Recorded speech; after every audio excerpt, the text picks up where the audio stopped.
Bismillah wassalatu wassalamu ala Rasulillah wa ala alihi wa sahbihi wa mawalah. Amma ba'du. Terima kasih tuan-tuan. Assalamualaikum warahmatullahi wabarakatuh. Pagi yang baik untuk semua. Alhamdulillah. Alhamdulillah. Tuan-tuan, hari ini kita berkumpul untuk siri berikutnya, misi khatam, siri tadabbur kontot, pengisian kontot pendek sahaja setiap hari Jumaat dan juga setiap hari Isnin pagi. Hari pertama tuan-tuan bekerja di kebanyakan negeri dan hari terakhir tuan-tuan bekerja di kebanyakan negeri. Hari ini 26 hari bulan 1 tahun 2026, kita nak menginjak hujung Januari dah pun tuan-tuan. Sebulan sudah kita melalui tahun baru ini.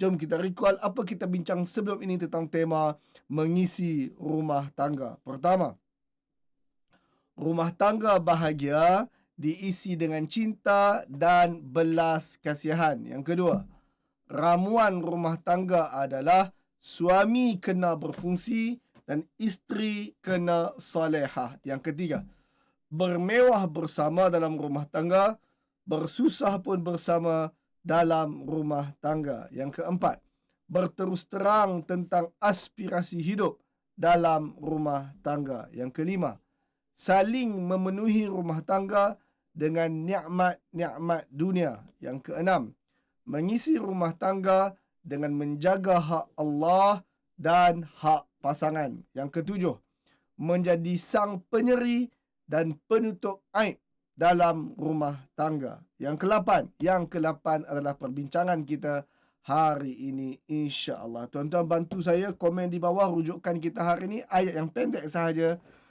Al-Baqarah surah kedua ayat 233. Komen di bawah. InsyaAllah perbincangan kita hari ini Al-Baqarah surah kedua ayat 233. Komen di bawah perbincangan kita hari ini, insya-Allah, Al-Baqarah surah kedua ayat 233, insya-Allah. Bismillah. Tuan-tuan, ayat 233 ni ayat tentang bercerai. Ayat tindakan suami dan isteri, atau tepat lagi tindakan ibu dan bapa setelah bercerai. Saya tak mau highlight pasal isu bercerai tu, tapi saya nak tunjuk satu sikap orang yang menjadi bapa dan satu sikap orang yang menjadi ibu bila terkait anak. Tuan-tuan, bila sebut tentang anak tu anak siapa? Bila sebut tentang anak tu anak siapa? Anak itu adalah anak si bapa. Dan anak itu juga anak si ibu. Tak bolehlah kata dia tu hanya bapa sahaja. Tak boleh juga kita kata dia ni hanya anak ibu sahaja. Satu orang anak adalah anak si bapa dan anak si ibu. Satu orang bapa dan ibu itu adalah suami isteri. Tuan-tuan, Allah Subhanahu Wa Taala mengajar kita dalam Al-Baqarah 2331 prinsip. Saya nak ingatkan balik, ayat ni cakap pasal pasangan yang bercerai. Saya tak mau ulah pasal pasangan bercerai tu. Saya nak ulah tentang prinsip ibu bapa terhadap anak terkait dengan pasangan. Prinsip ibu bapa terhadap anak bila berkait dengan pasangan kita sendiri. Allah Subhanahu Wa Taala berfirman, al-walidatu, para ibu, orang yang melahirkan, ibu, al-walidatu yurdi'na auladahunna haulaini kamilain. Para ibu hendaklah menyusukan anak-anak mereka selama 2 tahun penuh. Yang tu saya tak mau ulah panjang sangat. Umumnya ada anak kecil, mak menyusu anak kecil tu. Liman arada an yutimma radha'ah, bagi sesiapa yang nak sempurnakan penyusuan itu, sempurnakanlah penyusuan dengan 2 tahun penuh menyusu.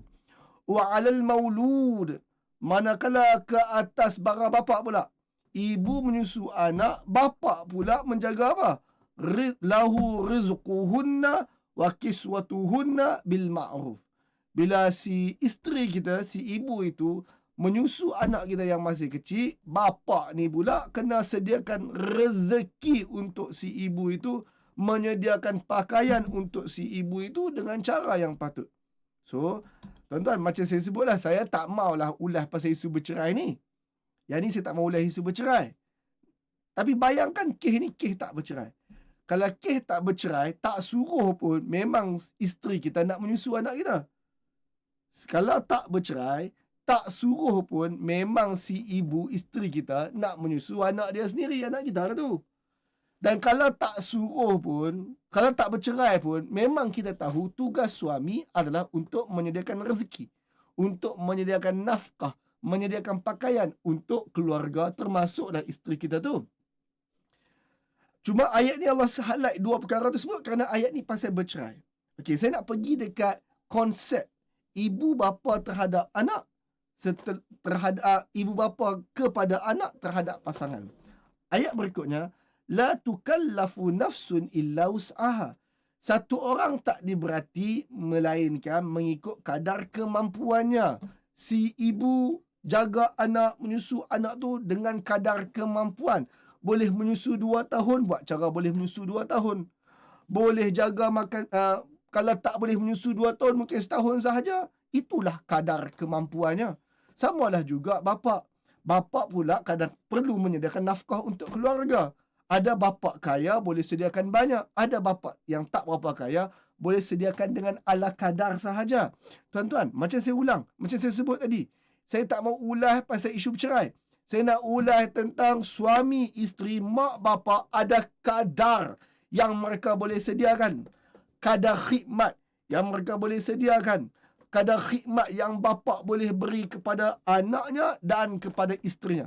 Kadar khidmat yang si ibu mampu untuk tanggung beri kepada anak dan juga beri kepada suaminya. Allah tegaskan, la tukallafu nafsun illa wus'aha. Satu orang tak diberati melainkan dengan kadar kemampuannya. Bila kita sedar bahawa suami kita adalah kadar kemampuan, isteri kita pun ada kadar kemampuan, maka jangan kita lebih-lebih push untuk kadar kemampuan itu over daripada kadar kemampuan. Maksudnya beginilah, sebelum ini kita dah pun tegaskan bahawa kongsi aspirasi hidup dalam rumah tangga. Satu orang kaya bersama dengan pasangan. Satu orang yang miskin bersama dengan pasangan. Bila kita tidak berkongsi aspirasi hidup, kadang-kadang kita expect yang lebih daripada kadar kemampuan pasangan. Suami kadang-kadang expect yang lebih daripada isteri, dan isteri pun kadang-kadang expect benda yang lebih daripada suami. Lalu tak bertegur sapa, tak bersenyum apabila expectation itu tak dicapai. Sedangkan Allah tegaskan, segala taklif, tanggungjawab dalam keluarga, dalam rumah tangga, berdasarkan kemampuan masing-masing. Apabila kita tak mampu dan dia pun tak mampu, dia tak mampu penuhi kehendak rumah tangga, kita pun tak mampu penuhi kehendak rumah tangga. Umumnya, semua orang mampu penuhi kehendak rumah tangga.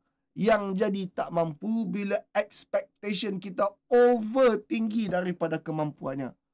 Maka tuan-tuan, waktu tu barulah mula tak bersenyum. Waktu tu barulah mula nak bergaduh. Waktu tu barulah mula timbul isu cerai.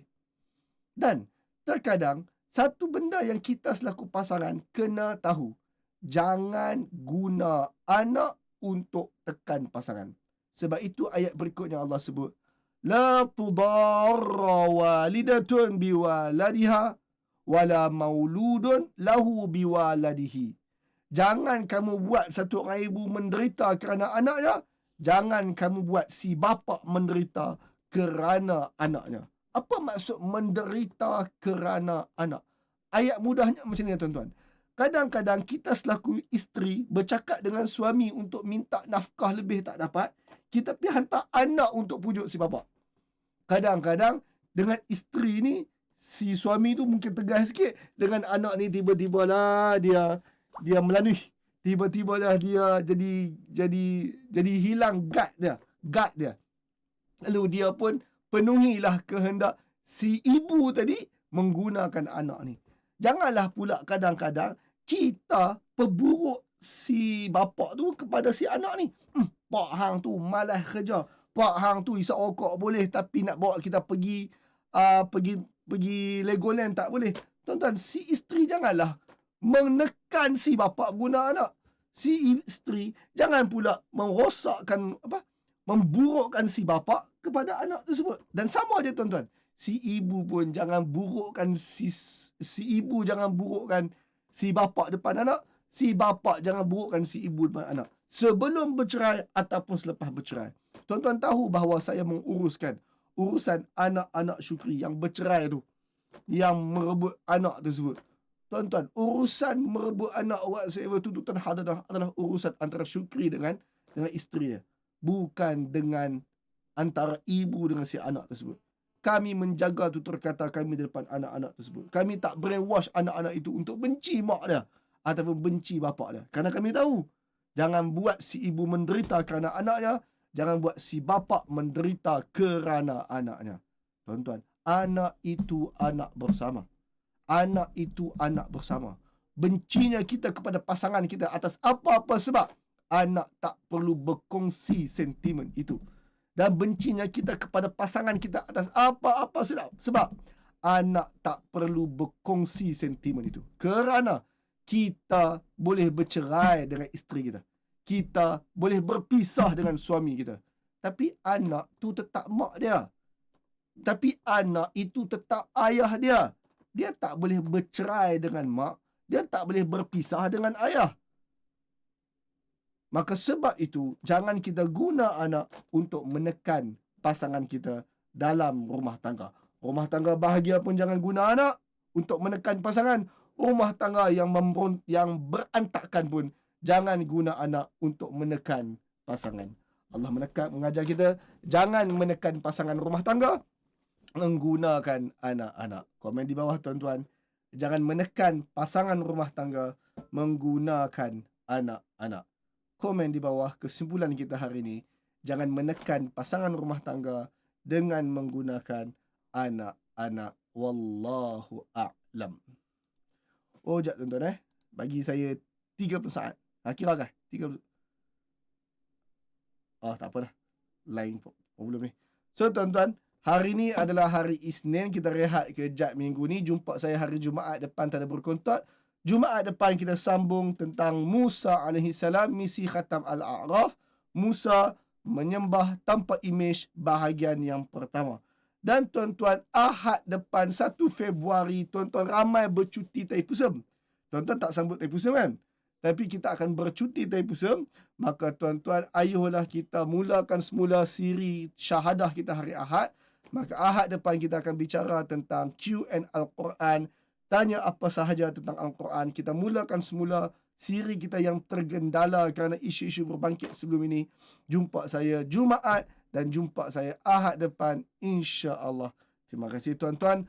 Program hari ini percuma. Siapa nak infak ke nombor akaun yang tertera. Jangan menekan pasangan menggunakan anak-anak. Wallahu a'lam. Alhamdulillah, terima kasih tuan-puan kerana ikuti perkongsian tadi sehingga penghujungnya. Alhamdulillah. Perkongsian sebentar tadi adalah salah satu daripada insentif percuma di Algebra ini, hasil daripada sumbangan infak daripada orang ramai. Seandainya anda ingin turut sama menyumbang, maka salurkan sumbangan anda ke akaun bank yang tertera. InsyaAllah. Semoga Allah ganti dengan yang lebih baik. Assalamualaikum. Allahumma salli wa sallim ala Sayyidina wa maulana Muhammad. Adada ma fi ilmillahi salatan daimatan bidawami mulkillahi. Ya Allah, curahkan rahmat dan keselamatan bagi Nabi junjungan kami Muhammad, selamanya di dalam keabadian, kekekalan kerajaanmu ya Allah. Ya Allah, please shower your blessing and your salvation to the Prophet Muhammad, who we all adore. May he always be under your sovereignty. May he forever be under your loving care. Allah Allahumma salli wa sallim wa barik alaihi. Allahumma salli wa sallim wa barik alaihi. Allahumma salli wa sallim wa barik alaihi. Allahumma salli wa sallim wa barik alaihi. Ya Allah, 给我们感恩和可怜，跟老舍穆罕默德是爱他，好汉主宰点安的Allah的可怜我们好很久。Allahumma salli wa sallim ala Sayyidina wa maulana Muhammad adada ma fi ilmillahi salatan daimatan bidawami mulkillahi. Ya Allah, curahkan rahmat dan keselamatan bagi Nabi junjungan kami Muhammad selamanya di dalam keabadian kekekalan kerajaanmu ya Allah.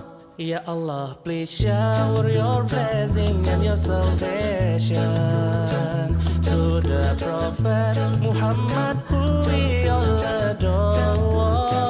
May he always be under your sovereignty. May he forever be under your loving care. Allahumma salli wa sallim wa barik alaihi. Allahumma salli wa sallim wa barik alaihi. Allahumma salli wa sallim wa barik alaihi. Allahumma salli wa sallim wa barik alaihi. Ya Allah, 给我们感恩和可怜，跟老舍穆罕默